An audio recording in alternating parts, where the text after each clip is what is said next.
Hey everyone. For today's presentation, I am going to be talking about Huntington's disease. So to begin, what is Huntington's disease?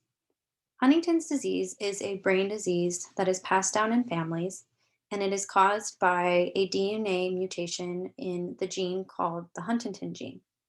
Everybody has the Huntington gene, but for those who have Huntington's disease, they have a mutation in this gene where this gene ends up making more copies of itself than it normally needs to.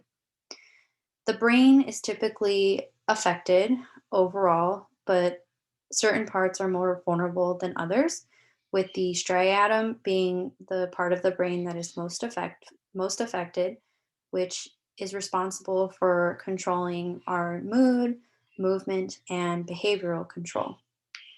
And this disease is hereditary, and a child has a 50 out of 50% chance of inheriting the disease from their parent. And it is a rare disease where there are currently 41,000 Americans currently living with Huntington's disease. And a fun fact is the reason it's called Huntington's disease is because it was discovered by a man named George Huntington. So, symptoms of Huntington's disease can vary from person to person, but essentially, a person will experience severe deterioration of physical, mental, and emotional abilities, which can lead to severe personality changes, mood swings, and depression, as well as forgetfulness, impaired judgment, and involuntary movement. And symptoms usually develop between the ages of 30 and 50 years old. And Huntington's disease can also occur in children, but it's called juvenile Huntington's disease. And normally 5 to 10% of children are affected by juvenile Huntington's disease. And what's really sad about this disease is that there is currently no cure. So, to help increase my understanding about Huntington's disease, I watched a variety of videos. And one video that I came across was about a brother and a sister, Tammy and Mike. And Tammy is Mike's caregiver. And Mike has severe Huntington's disease, meaning he's in the later stages of the disease. And Tammy is in her earlier stages of the disease, and they both lost their father to Huntington's disease as well as their sister. And as I was watching the video, I learned a variety of different things in that this disease is like a monster disease. And Tammy described the disease feeling like there's three diseases going on at the same time, such as amyotrophic lateral sclerosis that affects voluntary movement, or this disease is otherwise known as ALS. Uh, those who have Huntington's disease, such as Mike, experience extreme tremors. So it's like having Parkinson's, and he's very forgetful. He can't speak. He has cognitive difficulties, which resembles Alzheimer's disease. And what I learned from this video is that you really can't do anything because there's no cure. And over time, a person ends up just deteriorating on so many levels, and there's nothing you can do but watch a person's clock slow down. And it was just really heartbreaking to watch Mike go through what he goes through, watching Tammy and explaining her journey with Mike and how hard it's been, and how she's had to adjust her entire life to help her brother while also battling the understanding that she has the disease as well and will also be affected later on in her life.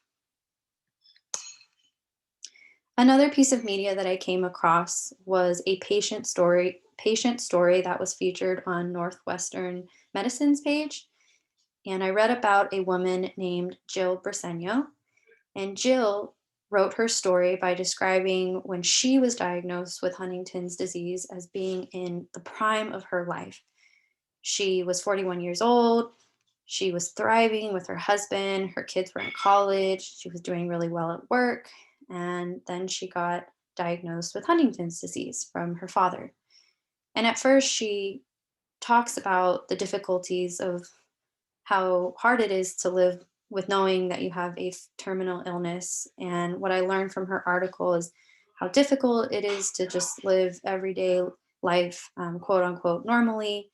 But what I loved about her article was how she talked about the importance of practicing gratitude every day, despite her condition, because it's so important to be grateful for things, even when you're going through Huntington's disease, just to keep you in a positive mindset.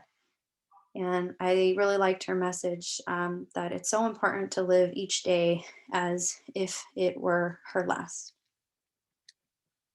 And the last piece of media that I watched had to do with children who have juvenile Huntington's disease. So I learned a lot about parents' perspective with children who, of their children who either had juvenile Huntington's disease or currently have juvenile Huntington's disease, such as this mom and her daughter in the picture.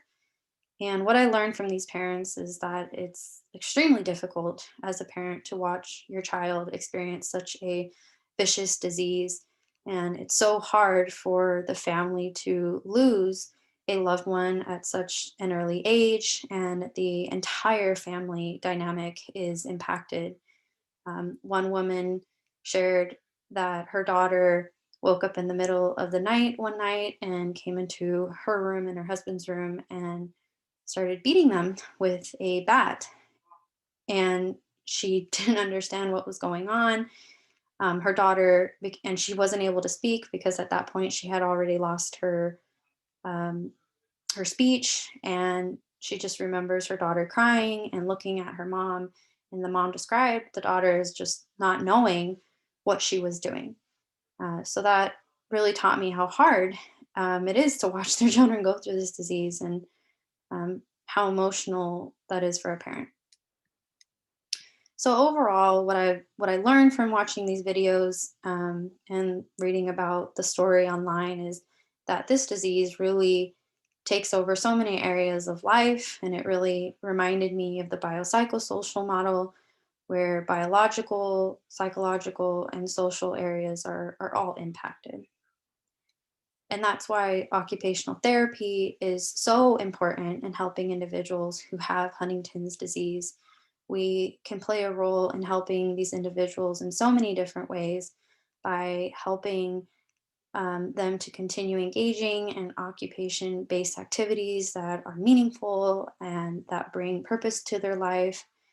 And we can help with adjusting the environment, as well as providing strong family and caregiver education, and of course, providing that emotional support and connecting people to the appropriate support groups and resources, so that they can better manage this disease together. Here are my references. Thank you so much.